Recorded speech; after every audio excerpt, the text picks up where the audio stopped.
अच्छा, यदि लास्ट की वीडियो की बात की जाए तो हम लोग लास्ट में पढ़ रहे थे एंटीजन एंटीबॉडी का पढ़ रहे थे हम लोग, ठीक है ना। इसमें हमने बात की थी एंटीजन और एंटीबॉडी की स्ट्रक्चर की। मोस्टली हमने एंटीबॉडी की स्ट्रक्चर की बात की। एंटीबॉडी की स्ट्रक्चर होती है वाई शेप्ड,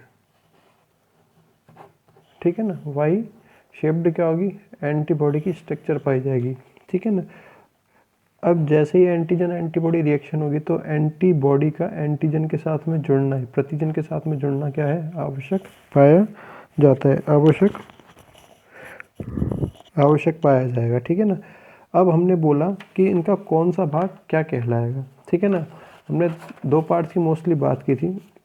हमने एक ऐसा भाग है एंटीबॉडी का प्रतिरक्षी का, जो कि किसके साथ, एंटीजन के भाग के साथ, जो कि एंटीजन के भाग के साथ क्या बनाता है, जुड़ता है। इस भाग को हम लोग बोलते हैं पैराटोप, इस भाग को हम लोग बोलते हैं पैराटोप, ठीक है ना। दूसरा भाग है हमारे पास प्रतिजन का, दूसरा भाग है हमारे पास प्रतिजन का, एंटीजन का, जो कि एंटीबॉडी के साथ में जुड़ता है, जो कि एंटीबॉडी के साथ में जुड़ता है। इस भाग को हम लोग बोलते हैं एपिटोप बोलते हैं, ठीक है ना। तो इसको नीचे भी लिखा हुआ है प्रतिरक्षी। एंटीबॉडी का वह भाग, एंटीबॉडी का वह भाग जो प्रतिजन से, जो कि प्रतिजन से एंटीजन से संपर्क करता है, पैराटोप कहलाता है। क्या कहलाता है, पैराटोप कहलाता है, ठीक है ना। इसी प्रकार प्रतिजन अणु का वह भाग, प्रतिजन अणु का वह भाग जो पैराटोप से संपर्क करता है, ये वाला पार्ट, ठीक है ना, क्या कहलाता है, एपिटोप कहलाता है। क्या कहलाएगा, एपिटोप कहलाता है।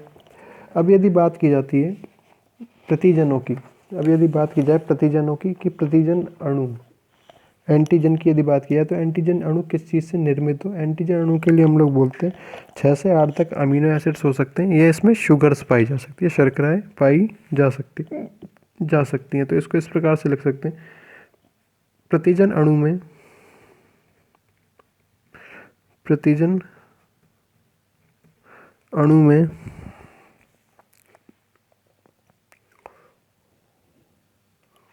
प्रतिजन अणु में 6 से 8 अमीनो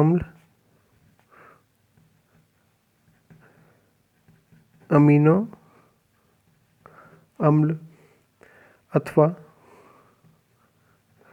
शर्कराएं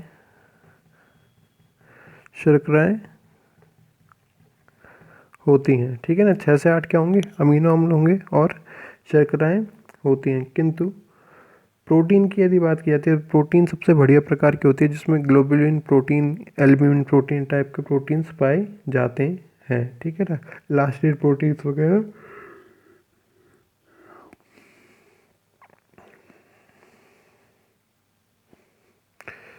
प्रतिजन सबसे उत्तम प्रकार के प्रोटीन द्वारा निर्मित होते हैं। प्रोटीन अमीनो एसिड बात एक है, द्वारा निर्मित होते हैं, ठीक है ना।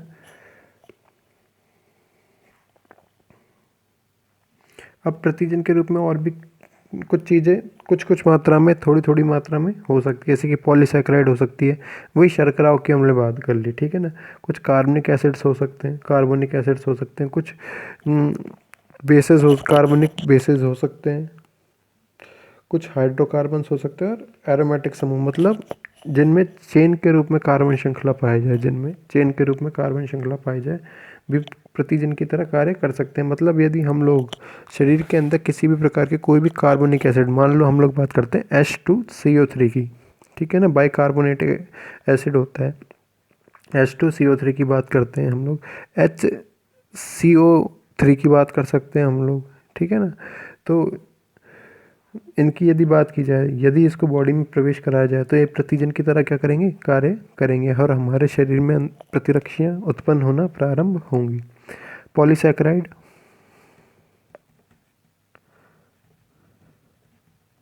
सैकेराइड, कार्बनिक अम्ल,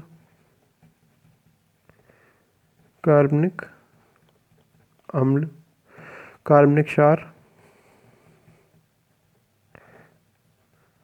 कार्बनिक क्षार, हाइड्रोकार्बन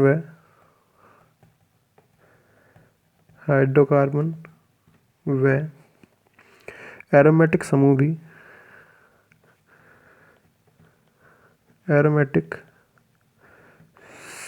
भी प्रतिजन का कार्य करते हैं। प्रतिजन का कार्य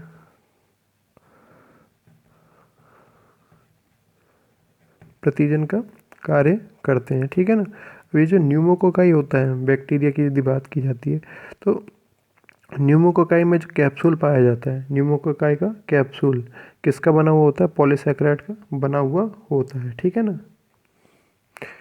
न्यूमोकोकाई में पाया जाने वाला न्यूमोकोकस कह सकते हैं, कोकाई बोल देते हैं, कोई दिक्कत नहीं है, रिंग लाइक स्ट्रक्चर पाई जाती है में पाए जाने वाला कैप्सूल पॉलीसैकेराइड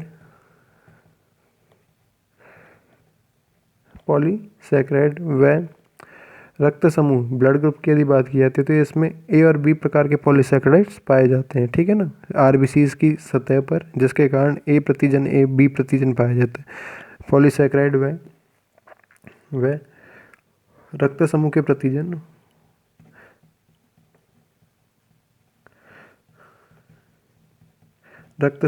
प्रतिजन ए व बी पॉलीसैकेराइड्स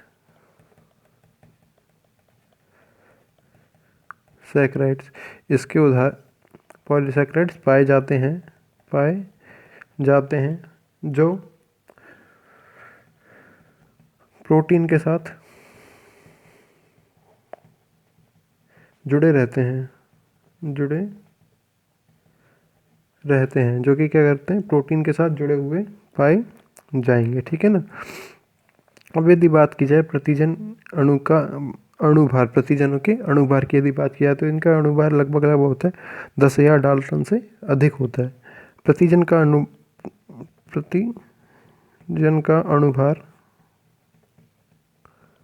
अणुभार 10,000 डाल्टन से अधिक होता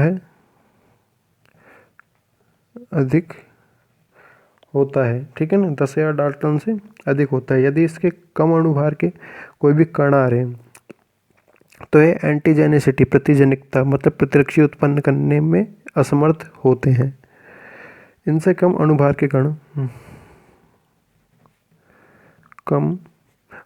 के कण प्रतिजनिकता दर्शाने में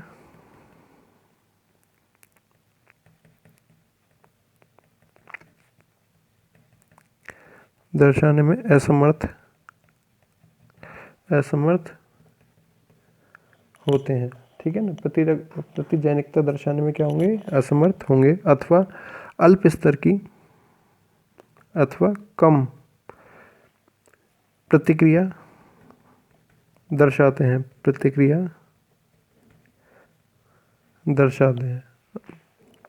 ठीक है ना।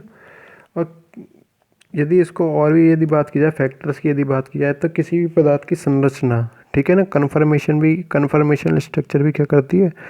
प्रतिजनिकता को प्रभावित करती है। किसी पदार्थ की संरूपीय संरचना,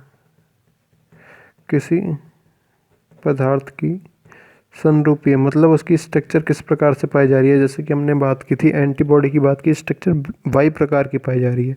अब इसको उत्पन्न करने के लिए कौन कौन सी कारक हो सकते हैं? जैसे कि हमने एरोमेटिक तत्व की बात की थी, यहाँ पे कहाँ गए थे? यहाँ पे, मतलब एरोमेटिक तत्व इस प्रकार के तत्व होंगे, चेन वाले क्या होंगे? तत्व पाए जाएंगे। इसकी स्ट्रक्चर अलग होगी, हाइड्रोकार्बन्स की चेन अलग होगी, कार्बनिक एसिड, पॉलीसैकेराइड सबकी चेन क्या होगी? अलग होगी। तो ये भी क्या करता है? इसको प्रभावित करता है।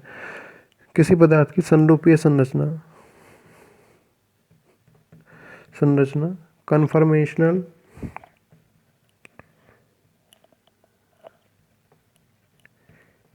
स्ट्रक्चर भी उसके गुण को प्रभावित करती है, करती है, ठीक है ना, इसके गुण को करेगी, प्रभावित करेगी। यदि बड़े साइज का क्या हो, कोई भी अणु हो या अधिक अणुभार का कोई भी प्रतिजन हो, तो ये क्या कर सकते हैं, अनेक प्रकार के डिटर्मिनेंट को बना सकता है। इससे फेगोसाइटोसिस की क्रिया हो सकती है, जिससे मतलब प्रतिरक्षों के निर्माण की क्रिया भी इससे हो सकती है। यदि अधिक बड़ा कोश कोई भी प्रतिजन है या जिसका मॉलिक्यूलर वेट ज़्यादा है, अधिक बड़ी आमाप के,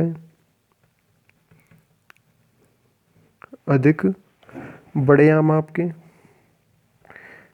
आमाप होता है साइज के प्रतिजन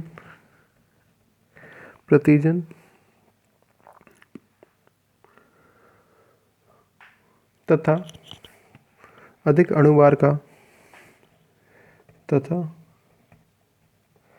अधिक अणुभार का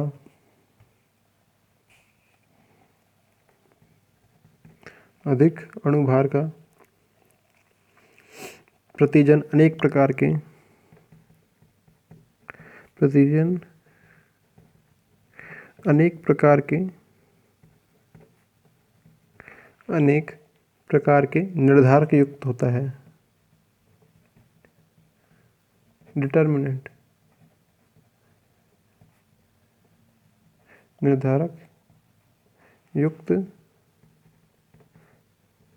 होता है, ठीक है ना, तथा भक्षण योग्य तथा भक्षण योग्य फेगोसाइटेबल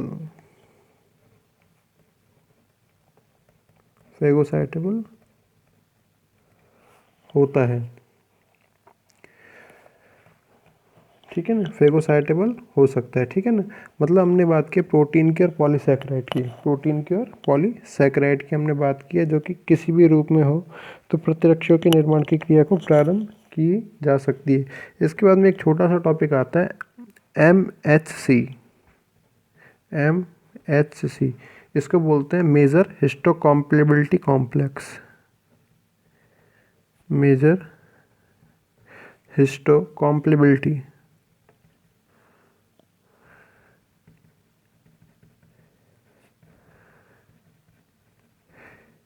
हिंदी में बोलते हैं वृहत ऊतक संयोजकता जटिल। वृहत ऊतक, वृहत का मतलब होता है मेजर, ऊतक हिस्टोलॉजी ऊतक को बोलते हैं, ठीक है ना,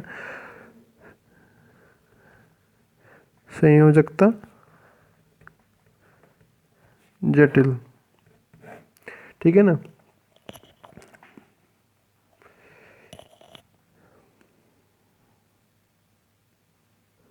अब मेजर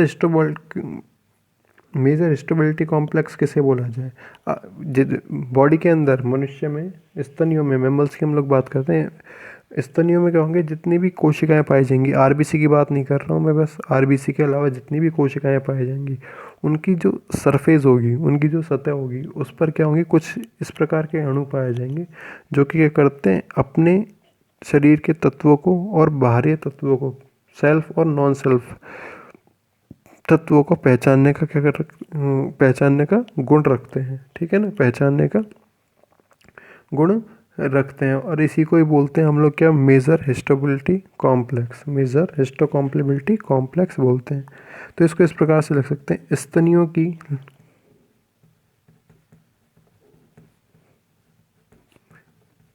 आरबीसी को छोड़कर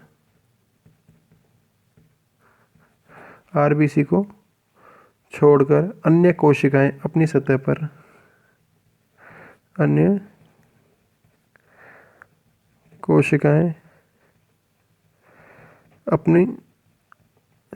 पर अपनी सतह पर कुछ अणु रखती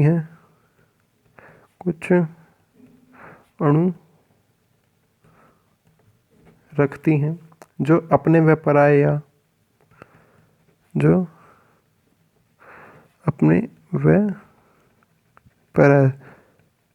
सेल्फ और नॉन सेल्फ के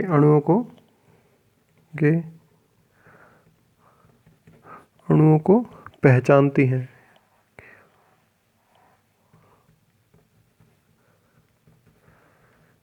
के अणुओं को पहचानती है। इन्हें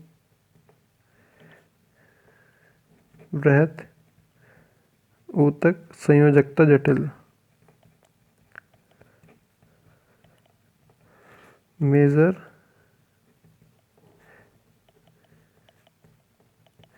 हिस्टोकॉम्पैटिबिलिटी कॉम्प्लेक्स कहते हैं। ठीक है ना, इसी को क्या बोलते हैं, मेजर हिस्टोकॉम्पैटिबिलिटी कॉम्प्लेक्स कहते हैं। बाकी हम लोग देखेंगे नेक्स्ट वीडियोस में। Thank you.